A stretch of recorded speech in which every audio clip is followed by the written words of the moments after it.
Bismillahirrahmanirrahim.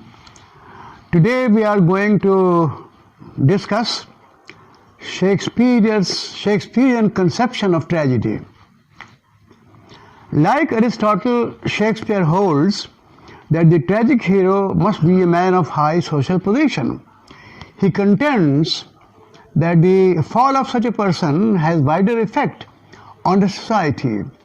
It affects not only the person concerned, but more so to the people at large. When Hamlet or King Lear encounters their tragic end, it affects the people at large.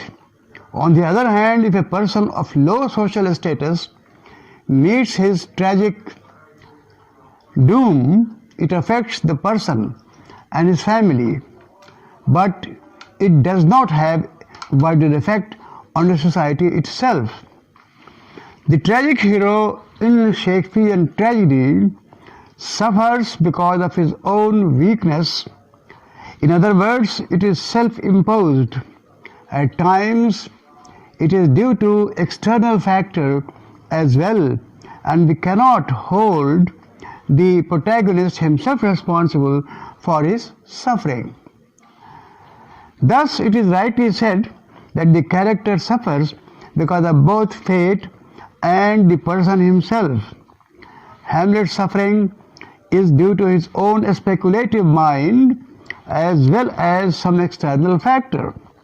The same might be said about King Lear, his miscalculation about his daughters, as well as the fate of a person who divests himself of all his possessions.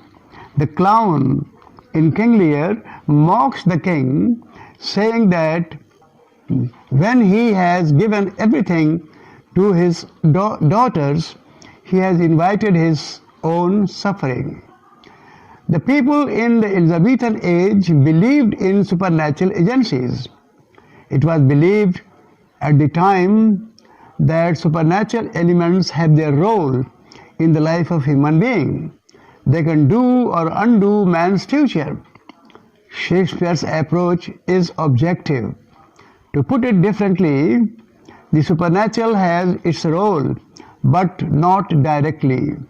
The fact that the ghost in Hamlet is seen by so many persons testify its objectivity. In the present world, supernatural elements, it is generally believed, do not have any direct role in doing or undoing man's future. Man is himself inclined to do something, and the supernatural only pushes him to that end. Hamlet's delay in executing the vengeance is his own act. The ghost has nothing to do with it. He appears on different occasions to remind him of his responsibility. In Shakespearean tragedy, there is no poetic justice, which implies the reward and punishment in exact proportion. More often, the good and blameless characters suffer for no fault of their own, and the evil goes scot-free. The suffering of Hamlet testifies to this fact. He has not committed any crime for which he suffers. He has been rather fighting against the evil, and in so doing, he succumbs to death. All that we can say is that his procrastination brings about his ruin. In King Lear, the suffering of Cordelia is unjustified. There is no reason why she should have suffered. Shakespeare wants to highlight that there is a moral order in this world.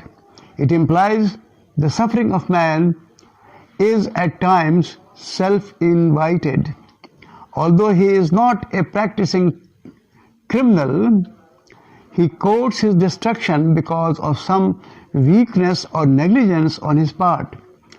The moral order results in his suffering. God has prescribed the right ways to conduct ourselves in this world.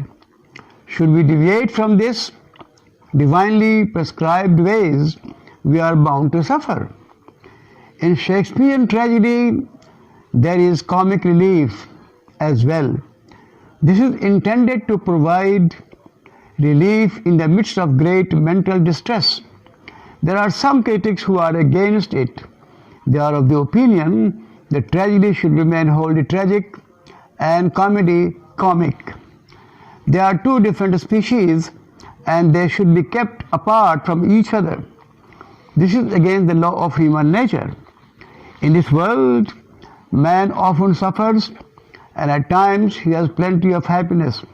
Life is thus a mixture of sorrow and happiness, and so is the case with the dramatic representation of life. To conclude, Shakespeare and Aristotle are identical in many respects. Aristotle's argument in defense of tragic hero is very much the same as that of Shakespeare. Nevertheless, they differ as well. For example, Shakespeare does not subscribe to Aristotelian theory of catharsis. Added to this, Aristotelian conception of tragedy does not end in death. Far from this, it implies an unhappy ending, not necessarily in death. Shakespeare marks a departure from this. To him, tragedy must end in death, depicting the sorrows and sufferings of life. Thank you very much.